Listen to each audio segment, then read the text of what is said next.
A 70% bankroll increase. That's the amount of profit Andy Lang has produced for his clients so far in 2022 with his player and game props. And the next 90 days is a sweet spot for the sports that Lang specializes in. And he's come up with a special design specifically to capitalize on this time of year.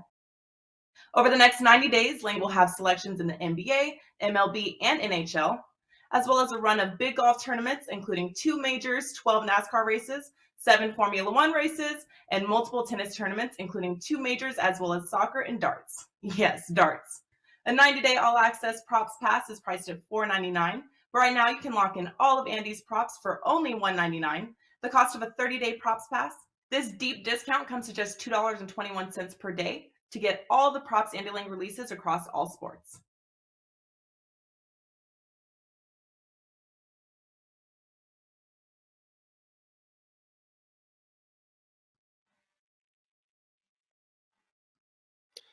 What's up, guys? We are back for another episode of Tea Time from Vegas, this time covering the new Mexico Open as the PGA Tour stop this week. With me, of course, as always, Andy Lang, also here of WagerTalk.com to break it all down. New venue, new tournament. Andy, lot to figure out this week. But before we get into that, how are you, my friend? What's new? What's exciting? Things are going good. We're entering a 3-month stretch, which is really big with some of the events that we do. We got, as you know, we got 2 majors coming up really quick for golf. As you know, tennis, we got majors coming up really quick. And then for me, I got 19 auto racing events in the next 3 months. We got NBA playoffs, NHL, MLB. It's a very, very busy time of year for the sports that I do. But as we all know, golf is what brought me to Wager Talk, so it gets my full attention. And we got an interesting one this week. Lot of really, I think, a lot of great betting opportunities. I'm not scared of the unknowns this week. I think there's a lot of things that I'm going to be on this week, so I'm very, very excited to talk about it. Yeah, awesome. Who says summer sports are slow with just baseball, right? Yeah. We got golf, we got racing, we got tennis, we got soccer. It's all here. So we're good. Before we get into this week's show, let's, as always, take care of a little business first. Promo code available for you guys for this week's pack, Mexico 20. Save $20 off either Andy or myself's pack over at WagerTalk.com. Get the full 4 days of coverage. Instead of normally priced at $39, grab it for just $19. Mexico 20 is the code. Use that at checkout to get everything for either Andy or myself for this week's pack. All right, Andy, before we get into the Mexico Open, let's recap a little bit from last week. First of all, how'd you do? And the fun part, what was your worst bet, of course, and what was your best bet from last week? Low volume week at the Zurich, of course. Best bet was the free play I gave out on the show. Poulter and Lowry to make the cut. Worst bet, Willett and Hatton over Sung Jae Im and Byung Hoon An, Ben On. I seriously cannot believe what Sung Jae Im did in carrying that team. If that was a singles event, Sung Jae Im would have won by 8 shots. Like Ben On did nothing, was constantly driving it into the rough, and Im just a complete magician out there, capping it off with he hit a bad drive. Im just completely misread his second shot, and what happens? Sung Jae Im holes out from 37 yards in round 4. It was just that kind of week for Sung Jae Im. He made everything. Willett and Hatton were good, not great. I thought good was going to be enough to beat Im and On. And it was definitely good enough to beat On, but it was not good enough to beat Im. Got beat pretty bad on that one. So that was my worst bet. How about you?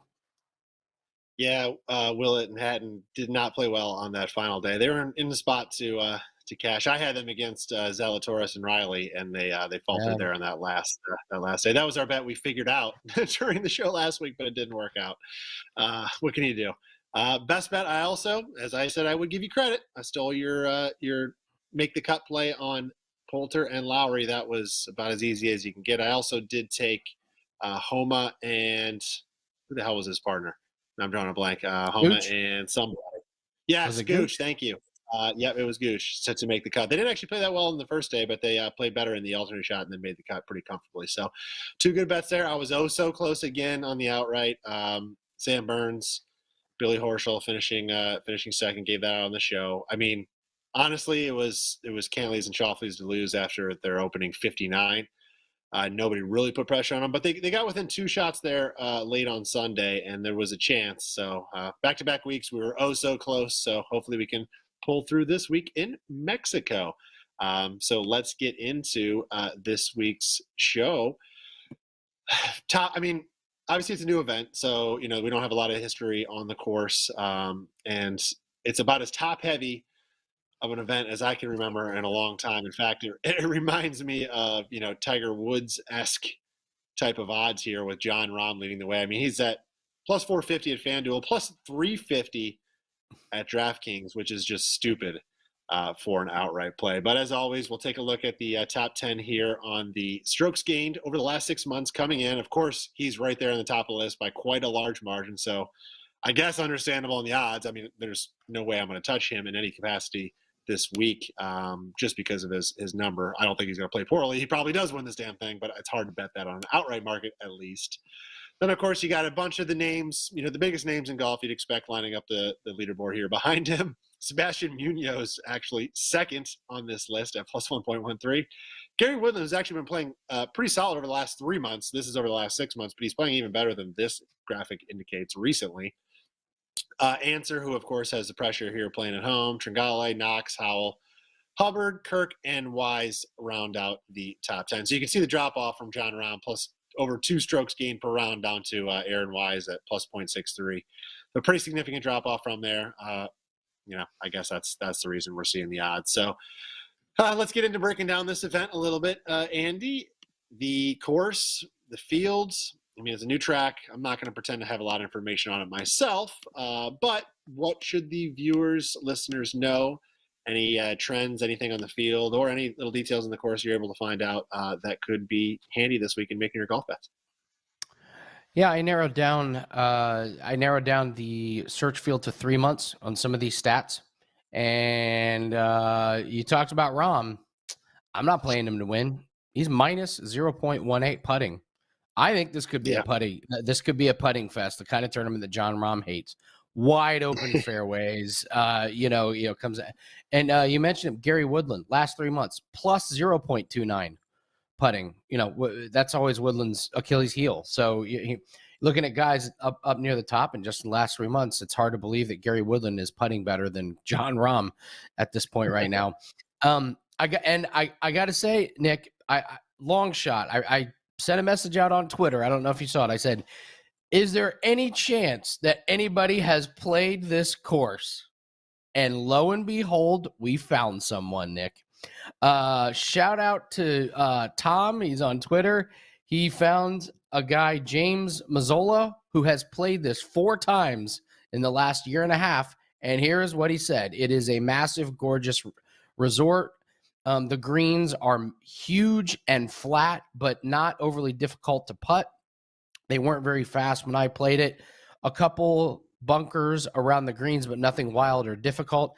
They turned some insanely easy par 5s into par 4s.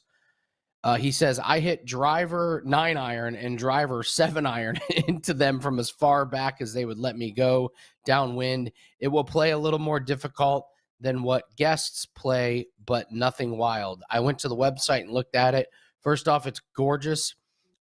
This is a beautiful golf course. There are trees, and it's going to play a little bit more like a resort style course, maybe in Florida, as opposed to, if you're going back to the old the WGC-Mexico events, that course had you could bomb the ball because of the elevation. This is at sea level, so you're not going to get that.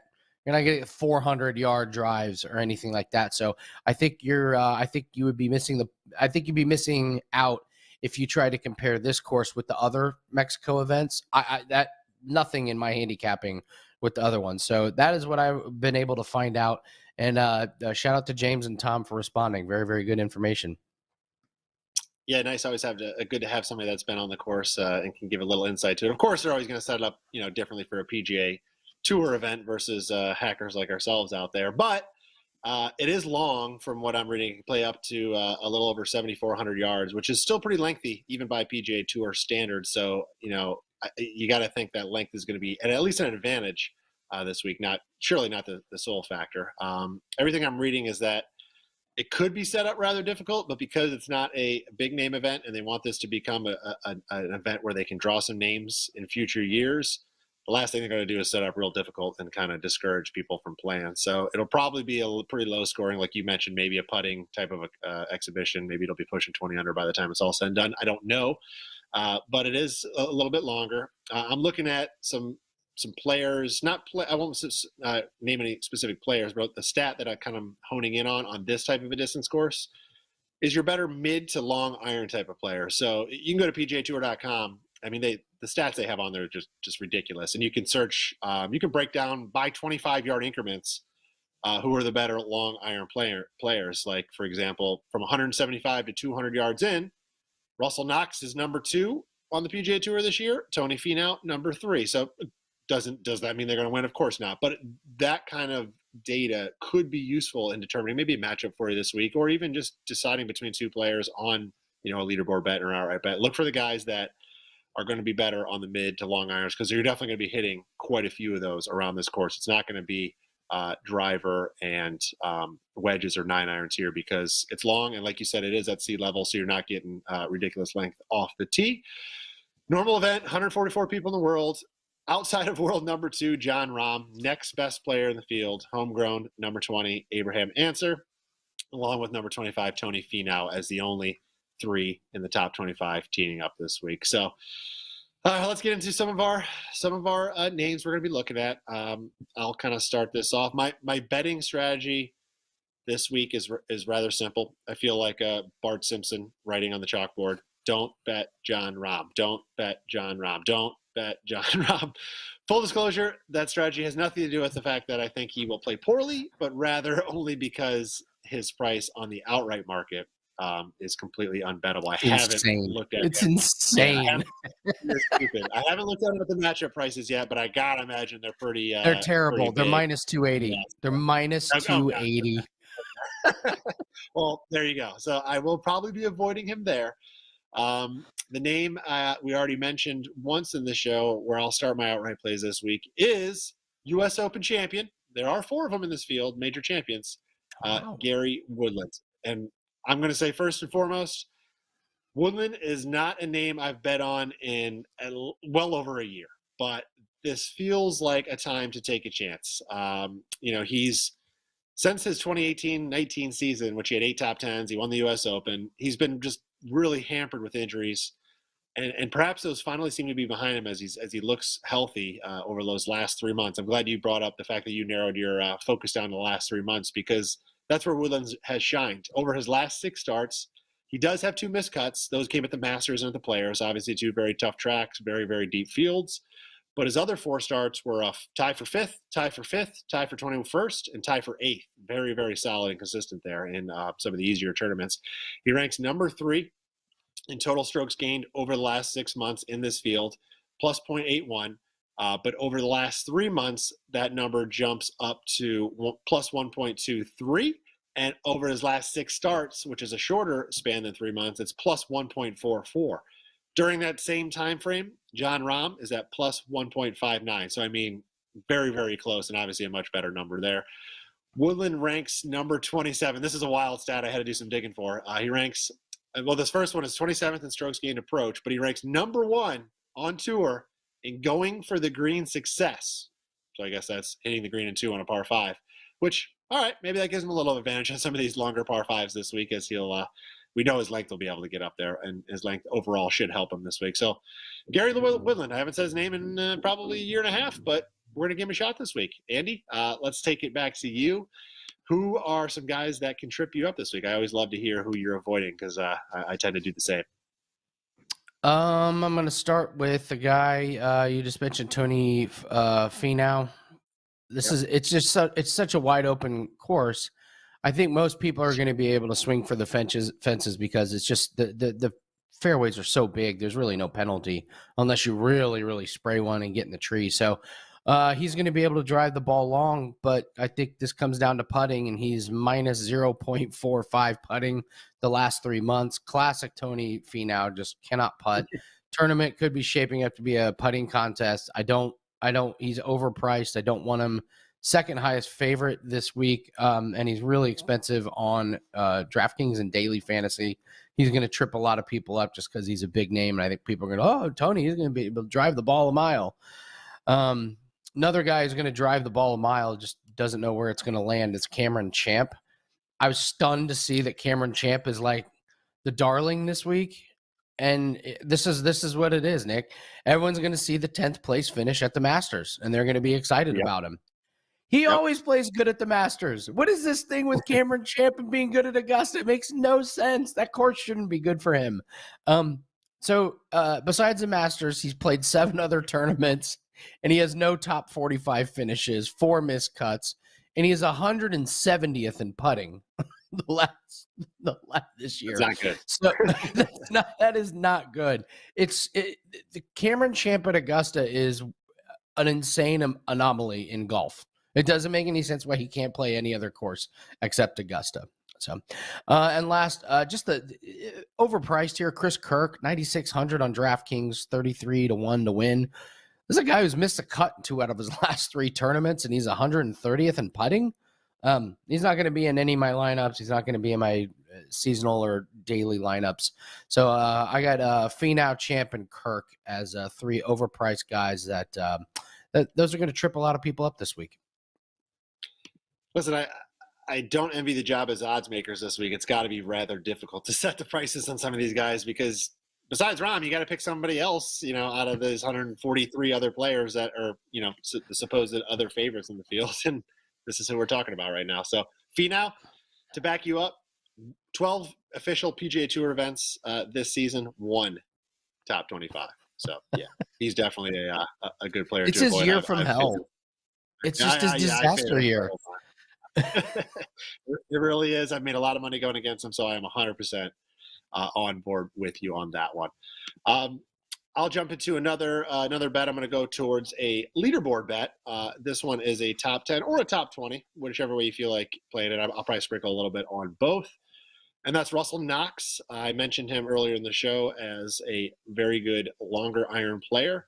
He ranks number 21 in strokes gained approach this season, number 28 strokes gained tee to green. Both of those thanks to ranking number 2 on tour in greens and regulation. The problem is he sucks at putting. So against what you're saying, Andy, here, ranking 198th, while that likely will keep him from winning this tournament, many tournaments, and specifically this one, I don't think it's going to necessarily keep him from popping his name on the leaderboard here, especially in this weaker field. So I'm not taking him on the outright. I don't think he's going to come out and win, but I wouldn't be surprised just because of how good his tee to green numbers are that he could at least have enough chances on the greens. He probably won't make as many birdies, but maybe he's not making the bogeys or worse to fall behind either. So I'm thinking he might be there come Sunday just because his tee to green game is so solid and ranks as one of the better ones in this field. Even with that, he's losing half a shot strokes gained per round putting. That's over the last 6 months. Even still, he ranks number 6 in total strokes gained, which includes putting in this field. So it just shows how strong his tee to green game has been. And he does have a couple top 10s this year, including at the Sony Open and at the Players of all places. Very difficult track, very deep field, obviously. So I think he's got a potentially 6-1 for a top 10, plus 275 right now on DraftKings for a top 20.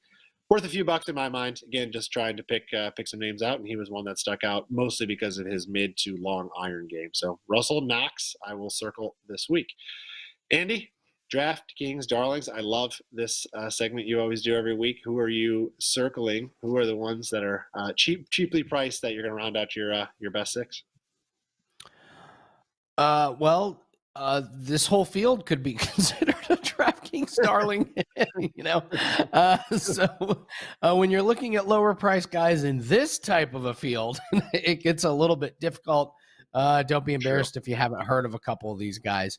I'll start with Tyler Duncan at 7,200 on DraftKings. Listen, he's good at tournaments with bad fields. He finished 12th at the RBC Heritage, 28th at the Punta Cana, and 35th at the Puerto Rico Open. And this is a bad field. So I'm just looking for guys to give me points on the weekend. So give me Tyler Duncan. Also, this one I do like. Grayson Sigg, 7,300. made the cut in 8 out of 9 tournaments. If you take out the Zurich, he does not have great stats, but he somehow gets to the weekend, by hook or by crook. We'll take it at this price. If we get points on the weekend, we got a bargain. So if you get Duncan and Sig to make the weekend, you're sitting pretty. And then Pat Perez, we haven't heard a whole lot, but quietly made the cut in 5 out of his last 6 tournaments. He's not good off the tee, but that doesn't worry me this week because it's such a wide open course. He does not have very good accuracy off the tee, but no big deal this week. Much, much better in putting and around the green. So I think we look at Tyler Duncan, Grayson Sig, and Pat Perez to start off a lineup. And my best lineup this week is going to be Duncan, Sig, Perez, and that leaves me enough for Nirban Lahiri, Sebastian Munoz, and Kevin Na, who I expect to have a good week. So that's going to be my DraftKings darlings and my official DraftKings play this week. I love how you picked 3 darlings so you could pull the heavyweights of Lahiri, Munoz, and Na. Dropping the sledgehammer, Nick. Dropping the sledgehammer with Lahiri and Munoz. I love it. I love it. Listen, let the big dogs eat. I saw Perez's name as I was looking earlier, and I just re-looked it up again. He's number 6 in this field, strokes gained overall, total strokes gained in the last 3 months. So he has been playing well. I like that. You know why Grayson Sig is getting good results? Is because he's a good, cool ass dude. I think I told you the story, but when I was at Torrey, Grayson Sig was the guy. My son's 2 years old. And, just keeping him quiet was the goal at the golf course, right? Because he's just yelling and screaming and talking about it. Well, the first green we walked onto, I think Phil Mickelson's putting, and my kid's like, bah, bah, bah, bah. I'm like, shut up. Anyway, so we're at the tee box on the course, and I'm just like, you be quiet. You got to be quiet. Got to be quiet. But as soon as he hits, you can yell, good shot, and clap. So he does, right? He waits. Grayson Sig hits his driver. And my son's like, good shot. And there's nobody around. I mean, there's nobody around following the group at all. What? So, no gallery? We're probably 50 yards away, and Grayson Sig hears my son. The whole group does. They stop. They look. They're laughing right in the middle of the tournament. And then, as they're walking by, Sig signs the ball, throws it at my son, and it was just absolutely awesome. So great.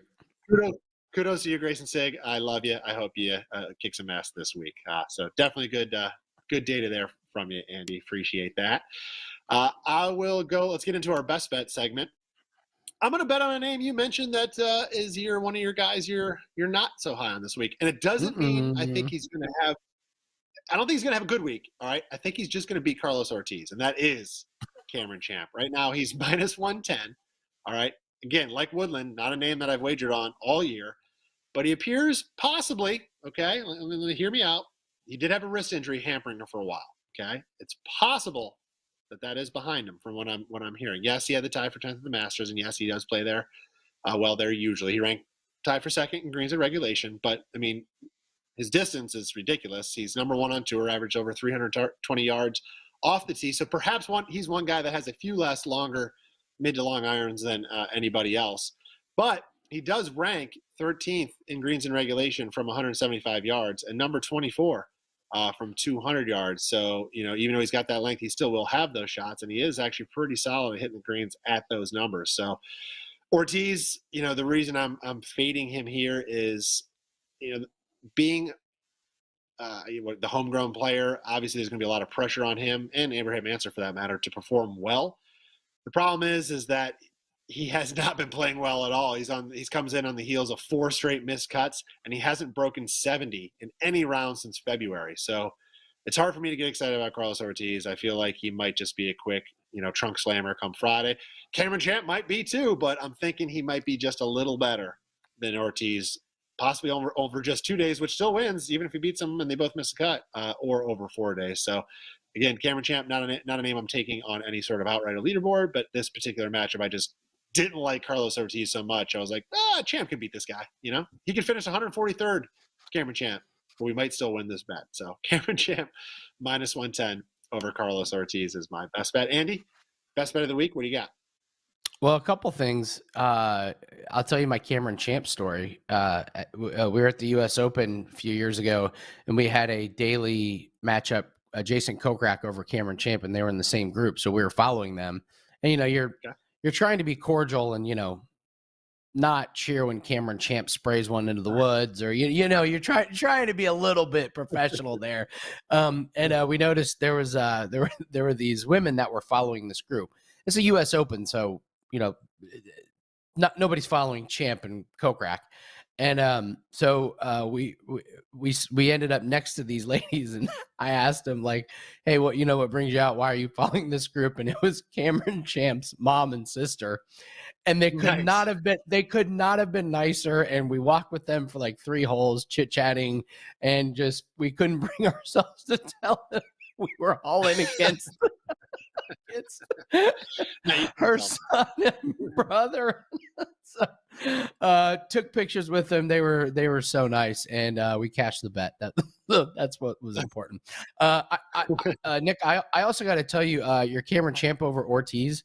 I'm with you on fading Ortiz, and if you're out there and you have a bunch of different sports books and websites, I found a couple that have different matchups against Ortiz. You can fade Ortiz with a few other people, but Cameron Champ certainly is a good one. So, all right, I picked this best bet. I want to run this one by you. This is going to be fun. All right, so this is on BetMGM. My best bet is Jon Rahm, top continental European, at -300. Nick. So, okay, obviously a ton of juice, but I want to get your opinion. Is this free money, or am I just begging for trouble? Here's who he has to beat. You ready? First one, Rafa Cabrera-Bello, who missed the cut at the Punta Cana, 38th at the Puerto Rico Open, and he and Grillo weren't even close to making the cut at the Zurich. Next is Steven Jaeger, missed the cut in 4 straight tournaments. In 10 tournaments on the PGA Tour in 2022, he's 32 shots over par. So Rahm has to try and beat him. Paul Barjon, last 7 PGA tournaments, 6 missed cuts and a 57th. Up next, here's a blast from the past. David Lingmerth, who finished 44th at the Punta Cana. Rahm has to beat him. Jonas Blixt, he has 2 made cuts in the last 12 tournaments, no top 40s. And finally, Richard S. Johnson, he has missed the cut in 6 straight tournaments on the Corn Ferry.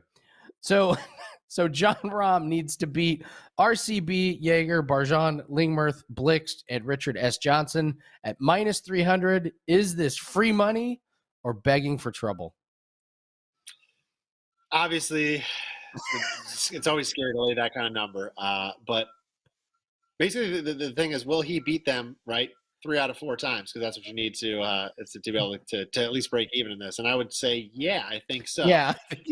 You've done very well with these higher priced props. So, I'm not going to definitely wouldn't bet against you on that. I just pulled up DraftKings myself right now. If you add in, so if you just do European, which adds in, the English guys, the Scottish guys, you get them at -150 on DraftKings. So then you add in like Russell Knox or Aaron Rye, or the 2 are bigger names against them. Then you got like Graham McDowell, Matt Wallace, Luke Donald. Nobody there either scares you. So you could get them a little cheaper at -150, but at -300 to take off Knox. And Rye's actually been playing pretty decently. I like Rye. So Rye would scare me this week. Yeah, it knocks off the 2 most likely to compete with them for that price. So I don't hate it. I would probably go towards the -150 just because my cojones aren't quite as big as yours. But I don't hate it. I think it's a pretty safe bet. It would be hard pressed to find a time that Rahm does not beat any of those guys. So I think it's okay. All right, so those are our best bets for the show. Andy, any last notes on anything for this week? We, of course, have next week where we get into a big field event, so I'll look forward to that at the Quail Hollow. But any last notes for anybody this week on anything?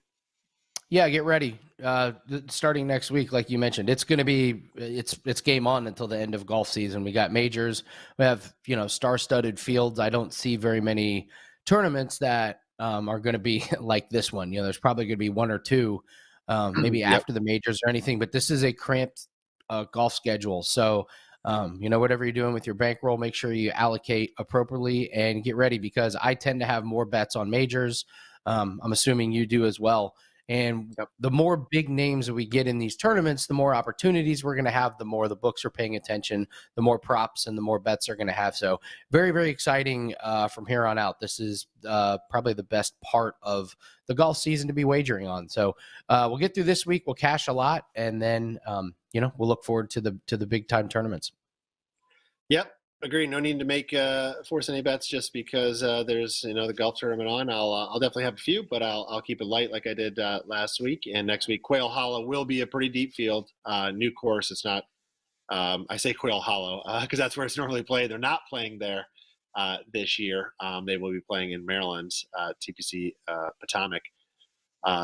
So we will see how that goes, but it'll be a big field before they probably all take a week off before the PGA Championship. As Phil, I hear, has announced that he will be playing to defend his crown in that event. So that'll be exciting.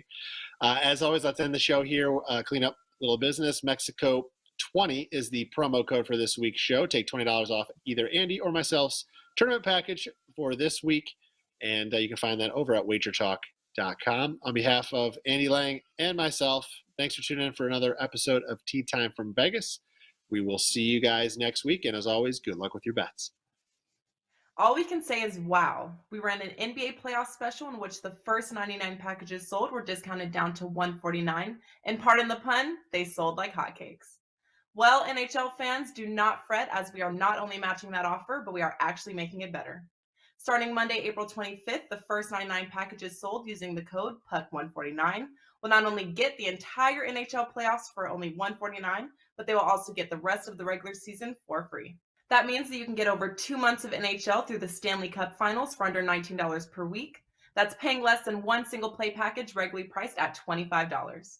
Do not get shut out, as coupon code PUCK149 is good at both WagerTalk and Sports Memo, and only will be available for the first 99 packages sold, but you may use this code to purchase more than one NHL playoff package.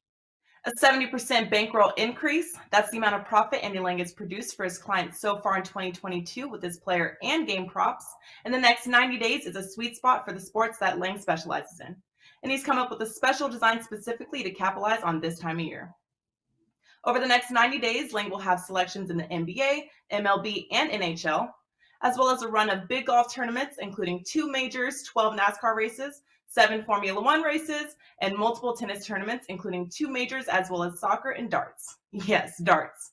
A 90-day all-access props pass is priced at $4.99, but right now you can lock in all of Andy's props for only $1.99, the cost of a 30-day props pass.